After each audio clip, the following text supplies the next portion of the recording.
आज ग्लोबली कुछ बहुत इंपॉर्टेंट डेटा पॉइंट्स आएंगे दुनिया में, थोड़ा बहुत जापान को लेकर, उसकी करेंसी को लेकर, उनके सेंट्रल गवर्नमेंट के एक्शन, सेंट्रल बैंक के एक्शन को लेकर, और फिर येन कैरी ट्रेड को लेकर कभी कभी बीच में कंसर्न्स माउंट होते रहते हैं।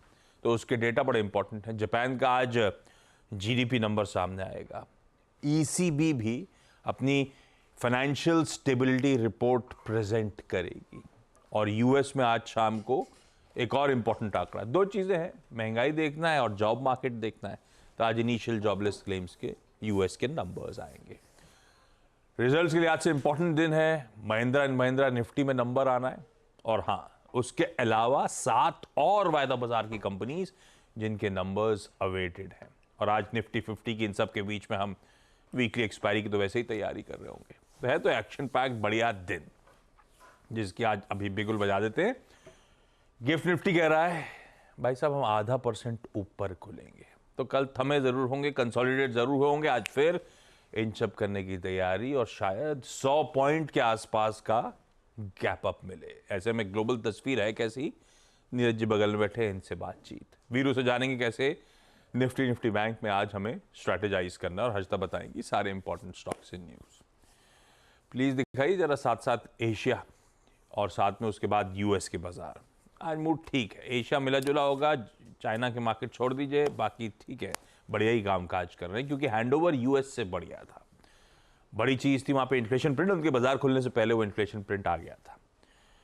उसके बाद यूएस के मार्केट्स 1% से कह लीजिए 1.5% तक की मजबूती के साथ कामकाज, और आज सुबह के फ्यूचर्स भी हल्के हरे निशान के साथ ही ट्रेड कर रहे हैं।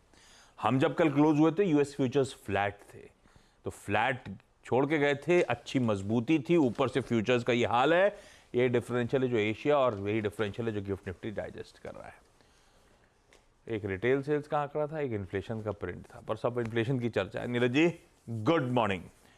लग तो रहा है अच्छा लग गया, था कैसा एक्चुअली, बहुत कहानी क्या थी? बहुत ही बढ़िया, हाँ बेहतरीन नंबर है। हाँ। इन्फ्लेशन ने मतलब जैसे WPI बढ़ के आया था, CPI घट के आया और एकदम मूड बना दिया इसने।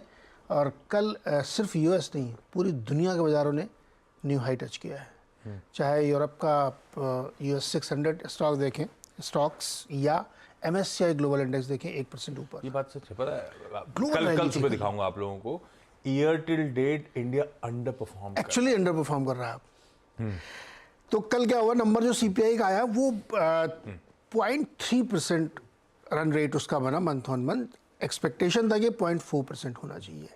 तो अगर WPI बढ़ा और ये घटा, हालांकि WPI का जो CPIN होगा वो अगले महीने दिखेगा आपको, वो जो PPI नंबर जो हाँ कल जो आया था परसों।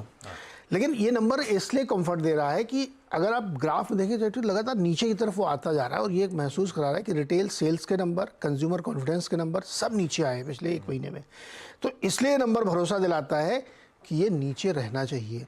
और CPI का नीचे आना मतलब उनके लिए कंफर्ट था। कोर CPI में भी वही इम्पैक्ट आपको देखने को मिला। दो इसके कंपोनेंट समझना जरूरी है, क्यों नीचे आया। पुरानी कार, पुराने ट्रक, मतलब सेकेंड हैंड में बहुत से मार्केट में चलते बिकते हैं, और इसके अलावा होम, इनके प्राइसेस घटे हैं, न्यू होम प्राइसेस घटे हैं, जो कि कोर इन्फ्लेशन को बढ़ाते हैं और सस्टेन बेसिस पर रखते हैं। इन सब में नरमी आई है, इस वजह से ये इन्फ्लेशन नीचे आया है।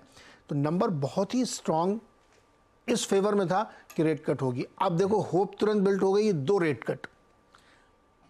इतनी जल्दी लोगों ने अपना बिल्डिंग करना, साल के एंड पे 1 लेके चल रहे थे, इस इन्फ्लेशन प्रिंट ने कहानी बदल दी। अब 2, और 1 सितंबर में पॉवेल चाचा को पता था, तभी वो WPI पे शेयर बन के खड़े हो गए। शेयर बन गए, और 100% उनके ऊपर प्रेशर है कि काटना तो पड़ेगा गुरु तुम्हें, माहौल बना लो पहले से। तो ये हुआ। इसके बाद फिर 5300 के ऊपर S&P है। मुझे ध्यान है कि 7-8 दिन पहले हम लोग जिक्र कर रहे थे 5700 का टारगेट, अब वो 5300 तो यहाँ पहुँच गया है। रेट कट होते होते हो सकता है वहाँ तक पहुँच जाए। तो बड़ी रैली दुनिया के बाज़ारों में है, और हमें लगता है कि ये कंटिन्यू करेगी। बॉन्ड यील्ड गिर के 4.32 पे आ गई है, जो अभी कुछ दिन पहले 4.5 तक थी, तो वहाँ गिरी है। हाँ, क्रूड की 20, 30, 40 सेंट ऊपर जाना मतलब नहीं, क्योंकि वो वीकली डेटा आता है।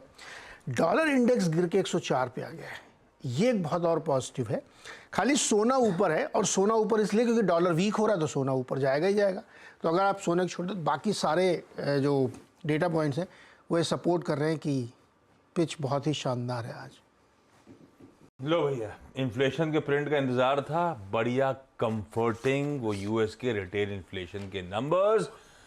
फिर से उम्मीदें जाग गई, साल का अंत होते होते ब्याज दरों में कटौती, एक चीज और, नहीं दो। हाँ, जापान का नंबर आ चुका है, जीडीपी का लगातार 14 क्वार्टर है जब वो गया है, 0.5% नीचे गया है। एक्सपेक्टेशन था कि 0.4% कॉन्ट्रैक्ट होना चाहिए, 0.5% हुआ है।